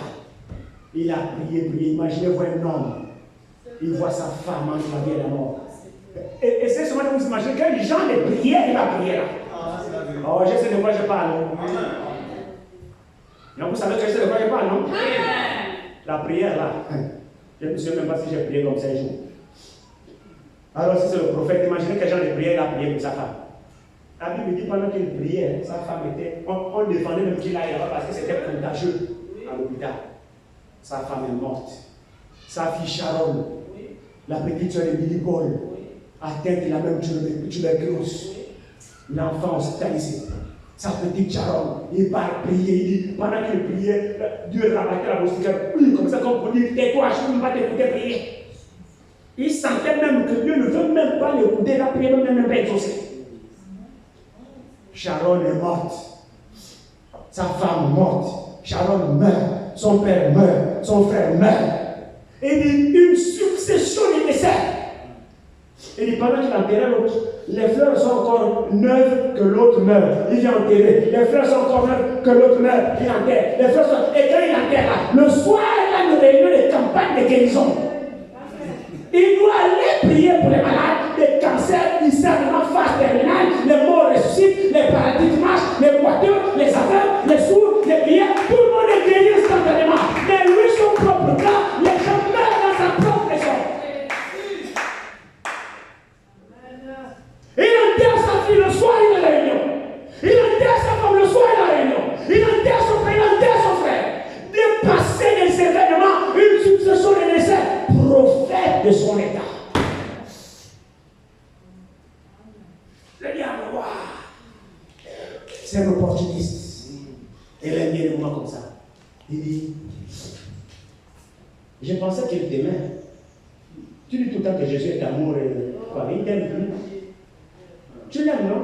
Oui, je l'aime. De tout ton cœur. Oui. Et il regarde ton état. Regarde comment tu es devenu maigre. Dans les jeûnes, dans les prières, dans les consécrations, en train de témoigner que Jésus est bon, Jésus est amour, Jésus guérit, Jésus sauve. Mais pourrait-il pas sauver ta femme? Si. Et qu'en est-il de ta fille Sharon? Il ne pouvait pas guérir la tuberculose? Si, il peut guérir. Pourquoi il ne l'a pas fait? Je ne sais pas. Tu as dit qu'il aime, il est amour, non? Oui, il est amour. Après tout ce que tu fais pour lui, c'est tout ce qu'il fait pour toi. Frère Branham dit, commence à écouter. Il dit, oui, c'est vrai. N'était-il pas capable de guérir ta femme? Si. Ta fille? Si. Ton frère? Si. Ton père? Si. Pourquoi il ne l'a pas fait? Je ne sais pas. Pourtant, il pouvait le faire, non? Si, il pouvait le faire. Mais pourquoi il ne l'a pas fait? Tu le sers, non? Oui, je le sers. Tu l'aimes, non? Oui, de tout mon cœur. Tu es prêt à tout pour lui, non? Oui. Après tout ce que tu fais pour lui, c'est ce qu'il fait pour toi. Vous voyez? Et il y a quoi de faux là? Tout était réel. C'est vrai que Dieu pouvait guérir sa femme. C'est vrai qu'il pouvait guérir sa fille Sharon. Comment il l'aimait? C'était sa première fille. Comment il l'aimait? Il a touché la sensibilité du prophète. Et les faits qu'il présentait au prophète étaient avérés. Ce n'était pas des mensonges. Mais c'était quel but? Cette vérité-là, elle visait quoi? Parce que ce n'était pas faux. Le prédicateur Satan, le ministre Satan, le jour-là, sa prédication n'était pas fausse. Ce n'était pas basé sur le mensonge, non? Mais c'était quoi le mobile de cette prédication? Toute cette vérité-là qu'il pointait à Branham en face là, c'était pour quel motif? Ce n'était pas faux. Mais cette vérité-là, c'était pour amener à quoi? L'objectif, c'était quoi? C'était que Frère Branham abandonne Jésus. Que Frère Branham renie la foi. Que Frère Branham comprenne finalement que non, les efforts que je fais pour Dieu sont cadeaux, ne pensent pas moi. C'est ça l'objectif de toutes ces vérités-là. Et le prophète dit, le diable peut vous peindre un tableau avec un tel réalisme, à telle enseigne que vous disiez que oui, c'est vrai. Il dit, mais souvenez-vous, c'est le diable. Et Frère Branham dit dans cette prédication, il a fallu de peur que je dise j'abandonne. Prophète de la trempe de William Marion Branham avec le ministère du Fils de l'homme. Des choses que Dieu a fait dans la vie de ce ministère, seul Jésus l'a fait. Aucun prophète n'a fait ce que Frère Branham a fait. Aucun, même pas Moïse, seulement Jésus. C'était un puissant prophète. Et regardez à quel niveau le diable l'a malmené. Oh, pour ce grand homme de Dieu dit, il manquait peu, j'étais sur le point de dire j'abandonne. Il dit, la seule chose que le diable ne pouvait pas faire, c'était m'amener à dire que Jésus n'existait pas. Parce que j'avais déjà rencontré. C'est là qu'il était muté. Si je ne l'avais jamais rencontré, oh, il allait m'avoir.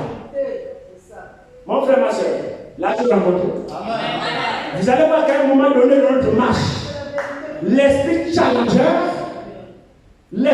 s'accrochera dans l'expérience que tu as de ce Jésus. À un moment donné, les paroles ne servent plus à rien. Si tu suivais ta femme, tu suivais ton mari, tu suivais les frères et les sœurs, à un moment donné de ta marche, le challenge sera tellement fort que si tu n'as pas d'expérience, tu vas abandonner. Tous ceux qui ont relevé les défis, c'est ceux qui ont déjà expérimenté. Donc notre marche, c'est pour nous amener à faire l'expérience avec ce homme de Galilée. Quand nous l'avons rencontré, alors notre challenge sera réel. Si tu ne l'as pas rencontré, cherche à le rencontrer. Qu'est-ce qui en fait en sorte? Qu'est-ce qui en fait en sorte que Josué et Caleb puissent vaincre. La Bible dit, même frère Franck le dit, il dit Josué et Caleb avaient le Saint-Esprit. Amen. Josué et Caleb avaient le Saint-Esprit. C'était le résidu. C'était des challengers. Quand ils sont venus, ils ont boosté la foule. Ne craignez pas! C'est Dieu qui combat pour nous. Pourquoi? Parce qu'ils savaient le Dieu auquel ils avaient cru. Ce même Josué continue la conquête. Après la disparition de Josué, de Moïse, Josué était un challenger. Si vous lisez les conquêtes de Josué, mon frère, ma soeur, vous allez remarquer, vous allez voir les caractéristiques des vainqueurs. Premièrement, le vainqueur ne se confie pas dans sa force. Jamais. Si vous comptez sur vos capacités, défaite assurée. Si vous pensez que vous êtes quelque chose, défaite assurée. Si vous pensez que vous êtes intelligent, défaite assurée. Si vous pensez que vous êtes instruit, défaite assurée. Mais si vous reconnaissez en vous-même que vous n'êtes rien, mais vous dépendez de Dieu, victoire assurée.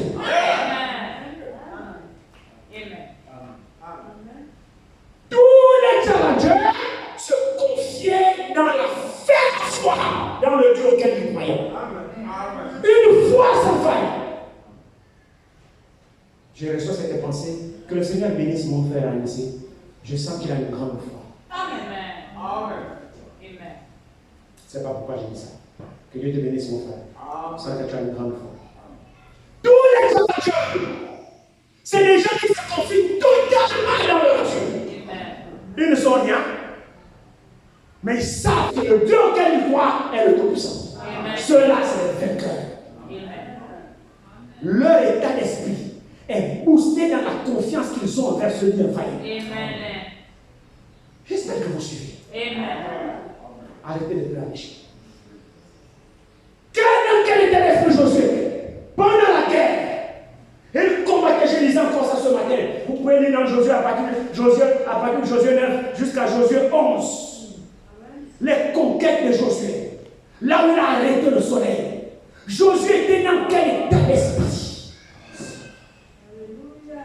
Remarquez que Josué n'a pas prié pour dire Seigneur, est-ce que tu vas arrêter le soleil? Non! Josué n'a pas prié. Josué savait une chose, qu'il était au service du Dieu Tout-Puissant. Josué savait qu'il était dans le chemin du devoir. C'était un challenger. Alors Josué a compris que dans cette position, même la nature lui était soumise. Parce que Josué était soumis au Dieu de la nature. Et Josué était au service du Dieu qui a tout créé. Josué savait qu'il détient le pouvoir même sur la nature. Alors Josué dit, soleil, arrête-toi. Tu es d'abord. Toi, lune aussi, tu l'as volé d'Arcajon. Arrêtez-vous là. Josué n'a pas prié, mon frère. Josué chapitre 10. Josué n'a pas prié. La Bible dit, le soleil a suspendu sa course pendant 24 heures. Jusqu'à ce que Josué gagne au bout de sa mission. Qu'est-ce que c'est? Un challenger. Josué était dans la peau d'un challenger. Oh, c'est merveilleux. Pendant que je disais ça, je dis Seigneur, rends-moi, donne-moi cet état d'esprit. Que le diable ne joue plus avec moi. Oui, monsieur, c'est ma prière. Soyez révoltés, frère. Sœurs, soyez révoltés, frère, soyez révoltés. Soyez challenger, soyez challenger. Ne décline devant rien. Place Dieu devant le but d'atteindre. Dans tes combats, tu n'es pas seul. C'est vrai. Un homme peut-il arrêter le soleil? Josué l'a fait. La nature lui a obéi? Oui, monsieur. Pourquoi? Le soleil n'a pas entendu la voix de Josué. Le soleil a entendu la voix de Dieu dans Josué. Parce que Josué est au service de Dieu. La nature nous obéit non pas parce que nous, mais parce que la nature reconnaît le Créateur en nous. Est-ce que vous le croyez? Le diable vous obéit non pas parce que vous, mais le diable reconnaît la voix de son vainqueur en vous. Alors le vainqueur, c'est pas toi. Le vainqueur, c'est Jésus-Christ.